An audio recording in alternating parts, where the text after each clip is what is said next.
Lono, so ngayon, mayroong isang kwento. Tingnan nyo. Mayroong isang lake. Kalmada ang lake, kalmada. Napakaganda. Pero ang hindi alam ng bawat tao, na sa ilalim nun, andoon yung mga gandang mga uri ng mga isda. Yung mga masasarap na mga isda na lutuin. At kasama doon, andun yung mga wild animals. Like mga buaya, or ano pa man yung mga piranha.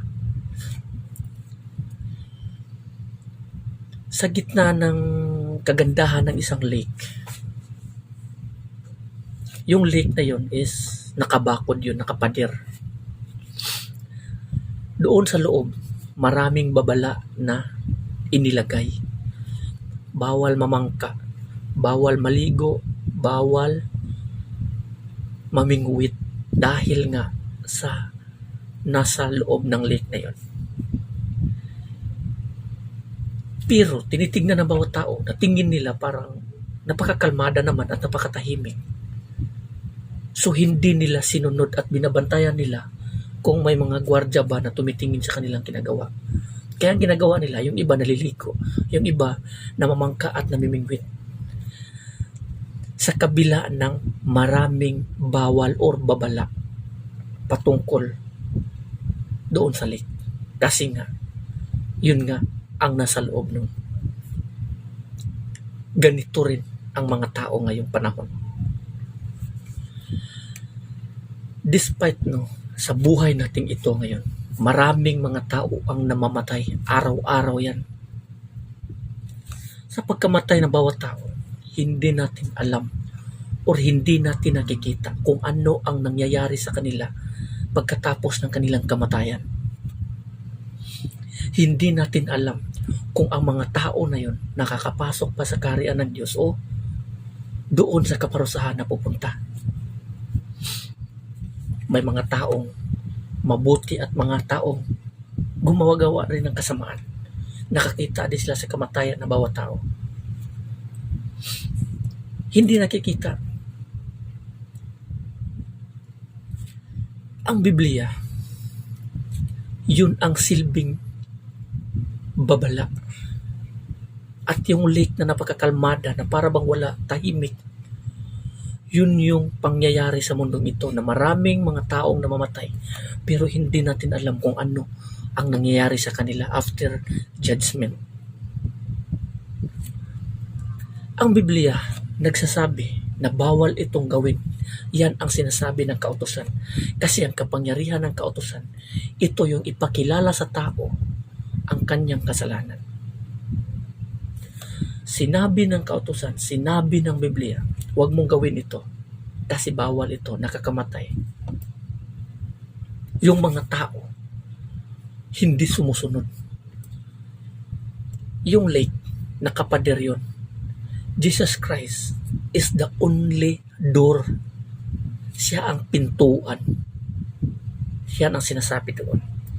Pero marami pa rin mga tao na dumadaan sa bakod at hindi dumadaan sa pintuan. Ito yung mga tao. Ito yung mga tao na naglilingkod sa Diyos sa pamamagitan ng mga rebulto. Diyos-Diyosan, Santo, Birhen, Nazareno, Santo Niño, o ano pa man. Ito yung mga tao na gumagawa nito. Kahit na ang kasulatan mismo nagsasabi, Jesus Christ is the only way to the Father, the door, the shepherd, the vine. Ano ba yun? Vine ba yun? Sa kabila nito, ang mga tao hindi nakikinig. Ganito kamasuhayin ang tao. Ang Biblia, ang tanging foundation ng katotohanan yan. Lahat ng relihiyon dito nagbabase, nagsilipana ang bawat relihiyon sa mundong ito dahil sa kasulatan. Ang mga kasulatan, ang mga sinulat yan, mga author niyan, yung mga nagsulat na silang Apostol Pablo, yan yung mga tao na sumulat patungkol sa kalooban ng Panginoon.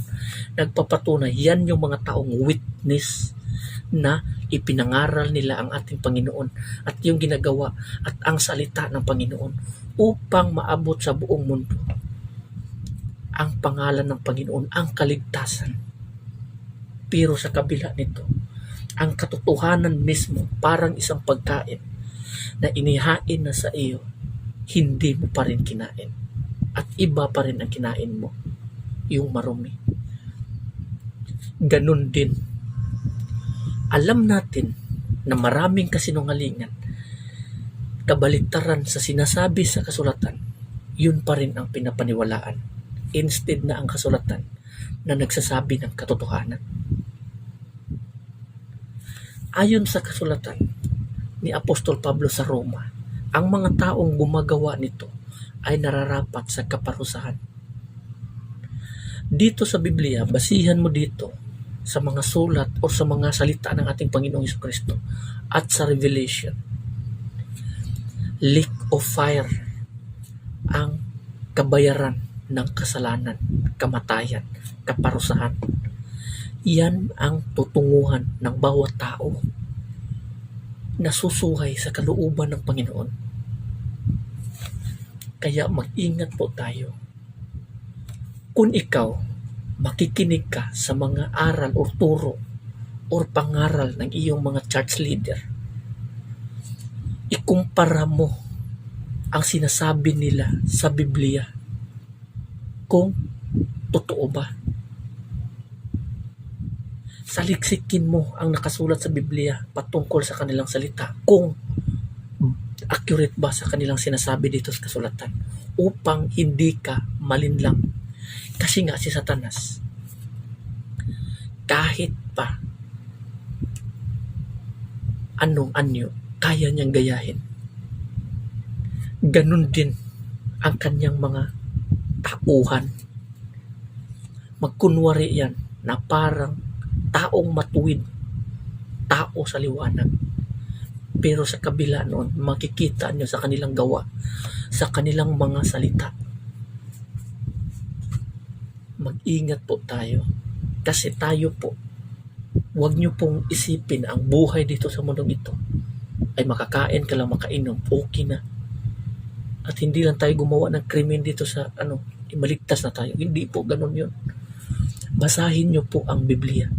Nandito po lahat ang mga kautusan at kalooban ng Panginoon. Mga gustong gawin ng tao, na gustong gawin ng tao para sa Diyos. Nandoon na lahat. Mga babala, mga panalangin, mga pangako, andoon lahat. So mag-ingat po tayo, baka tayo po ay malinlang. So hanggang dito na lang, maraming salamat and God bless everyone.